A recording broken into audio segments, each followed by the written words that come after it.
Hello everyone, আজকে আমি এমন একটা রেসিপি নিয়ে আপনাদের সামনে চলে এসেছি যেটা সকালের ব্রেকফাস্ট কিংবা রাতের ডিনারে একেবারে মন ভরে যাওয়ার মতন খাবার। আর যারা বিশেষ করে ওয়েট লস করতে চান তাদের দিক থেকে তো একেবারে পারফেক্ট খাবার।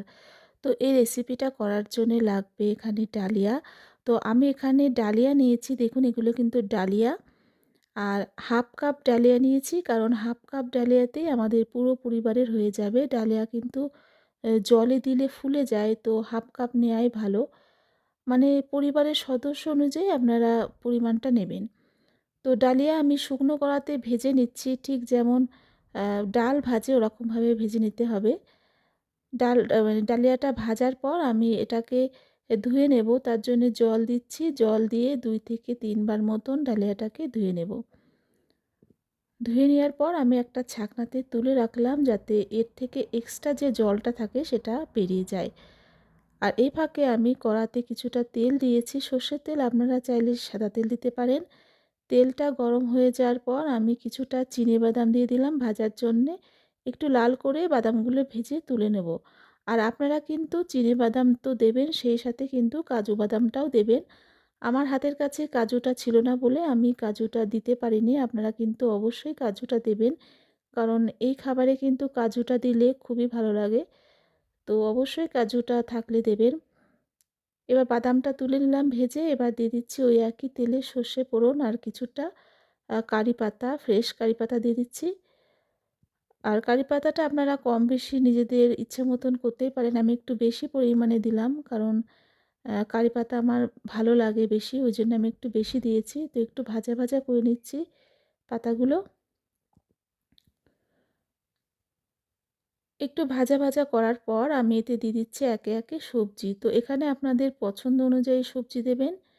আমি এখানে দিয়ে দিলাম গাজর, ক্যাপসিকাম দিয়ে দিলাম আর বিনস দিয়ে দিলাম। আপনাদের যেটা ভালো লাগে সেটাই দেবেন। এবার দিয়ে দিচ্ছি নুন আর সামান্য হলুদ। হলুদটা আপনারা চাইলে স্কিপ করতেও পারেন। আমি এখানে দিয়েছি যেহেতু এটা পোলাও করব, তো পোলাও একটু কালারটা হলে ভালো লাগে, তো সেই জন্যে আমি হলুদটা অল্প করে দিয়েছি। তো নুন আর হলুদটা দিয়ে সবজির সাথে মিশিয়ে নিয়ে ঢাকা দিয়ে রাখছি। কিছুক্ষণ পর আমি চলে এসেছি। ঢাকা দিলে সবজিগুলো একটু তাড়াতাড়ি নরম হয়ে যায়, তো সেই জন্যে আমি কয়েক মিনিটের মতন ঢাকা দিয়ে রেখেছিলাম। সবজিগুলো একটু ভাজা ভাজা করে নেব। তো এবার আমি দিয়ে দিচ্ছি কাঁচা লঙ্কা কুচি।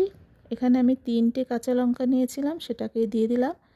কাঁচা লঙ্কাটা দিয়ে নাড়াচাড়া করে নিলাম। তারপর দিয়ে দিলাম ১ মুঠো মতন কিশমিশ। কিশমিশ কিন্তু আমি আলাদা করে আর তেলে ভাজিনি, এই সবজির সাথে ভেজে নিচ্ছি। এতে কিন্তু টেস্টটা ভালোই লাগে। তেলে ভাজলে ফুলে পুড়ে যায়, তো সেটা না করাই ভালো। তো কিশমিশ দিয়ে একটু নাড়াচাড়া করে মিশিয়ে নিলাম। তারপর এতে দিয়ে দিচ্ছি ডালিয়া, যেটা আমি ছেঁকে রেখেছিলাম ছাঁকনিতে। ডালিয়াটা দিয়ে ২ থেকে ৩ মিনিট মতো নাড়াচাড়া করে নেব। মানে ১ থেকে ২ মিনিট মতো নাড়াচাড়া করলে হয়ে যাবে। বেশি সময় ধরে মেশানোর কোনো দরকার নেই। আর এই খাবারটা খুবই ঝটপট হয়ে যায় বন্ধুরা। সবজি যদি কাটা থাকে তো করতে একদমই সময় লাগে না। আপনারা নিজেরা করলে বুঝতে পারবেন যে কতটা চটজলদি এই রেসিপিটা হয়ে যায়।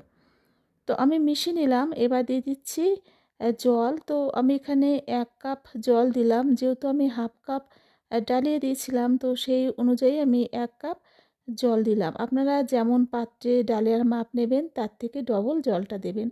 তাহলে আপনাদের ডালিয়ার পোলাও একদম পারফেক্ট হবে। তো জলটা দিয়ে মিশিয়ে নিয়ে এবার পরিমাণ মতো নুন আর চিনি দিচ্ছি অল্প করে, কারণ পোলাওতে একটু মিষ্টি হলে ভালো লাগে, তবে বেশি মিষ্টি আমি এখানে দিইনি। যাতে টেস্টটা একটু ভালো লাগে, তো সেই জন্যে অল্প করে চিনিটা দিলাম। দিয়ে একটু মিশিয়ে নিয়ে আমি ঢাকা দিয়ে রাখবো। ৫ থেকে ৬ মিনিট মতো এটাকে আমি ঢাকা দিয়ে রাখবো। তো ৫ থেকে ৬ মিনিট পর আমি চলে এসেছি। আর এই ডালিয়া কিন্তু খুব তাড়াতাড়ি হয়ে যায়। আর এটা দেখুন একটু জল জল মতন আছে, নিচের দিকে কিন্তু একটু জল জলের মতন আছে। সবজিটা সেদ্ধ হয়ে গেছে, কিন্তু এই জলটাও থাকবে না, এই জলটাও আমি পুরো শুকিয়ে নেব। তার আগে আমি এতে দিয়ে দিচ্ছি ভেজে রাখা বাদাম। বাদামটা লাস্টে দিলাম, কারণ একটা ক্রাঞ্চিনেসটা ভালো থাকে, খেতে ভালো লাগে, তো সেই জন্য আমি বাদামটা লাস্টেই দিলাম। বাদামটা দিয়ে একটু মিশিয়ে নিচ্ছি। মিশিয়ে নিয়ে আমি ঢাকা দিয়ে রাখবো, যাতে যে এক্সট্রা যে সামান্য জলটা আছে নিচের দিকে সেই জলটা পুরো শুকিয়ে যায়। তো ২ থেকে ৩ মিনিট পর আমি চলে এসেছি, আর দেখুন জল কিন্তু একেবারেই নেই। ডালিয়ার নিচের দিকে যে একটু জলজলের মতন ছিল সেটা একদম শুকিয়ে গেছে। কত সুন্দর হয়ে গেছে, একেবারে ঝরঝরে, এদিকে সেদ্ধ হয়ে গেছে সবকিছু, আর জলও অথচ নেই। এবার লাস্টের দিকে সামান্য একটু ঘি দিচ্ছি, কারণ পোলাওতে একটু ঘি না দিলে ভালো লাগে না। সেইজন্য আমি একদম অল্প করে ঘিটা দিয়ে আবারও ওই ডালিয়ার পোলাওর সাথে মিশিয়ে নিচ্ছি। আর বন্ধুরা, এই খাবারটা খুব তাড়াতাড়ি হয়ে যায় আর খেতে তো খুবই সুন্দর হয়। বাড়িতে আপনারা অবশ্যই ট্রাই করে দেখবেন, একেবারে চটজলদি খাবার। দেখুন কতটা ঝরঝরে হয়েছে, এক ফোঁটা জল নেই এতে। তো এবার আমি আপনাদের সামনে পরিবেশন করে দেখাচ্ছি। তো আমি পরিবেশন করে দেখাচ্ছি, দেখুন কতটা সুন্দর হয়েছে। একেবারে পেট ভরে যাওয়ার মতন খাবার, রাতে কিংবা সকালে আপনারা যেকোনো টাইমে খেতে পারেন। মানে খেতে তো সুন্দর হয়, সে সাথে কিন্তু খাওয়াটা খুবই ভালো। তো আমার রেসিপি ভালো লাগলে অবশ্যই লাইক, কমেন্ট, শেয়ার করবেন, আর নতুন হলে সাবস্ক্রাইব করে পাশে থাকবেন। আমি চেষ্টা করব নিত্য নতুন রান্না আপনাদের সামনে তুলে ধরার। সবাই ভালো থাকবেন। টাটা।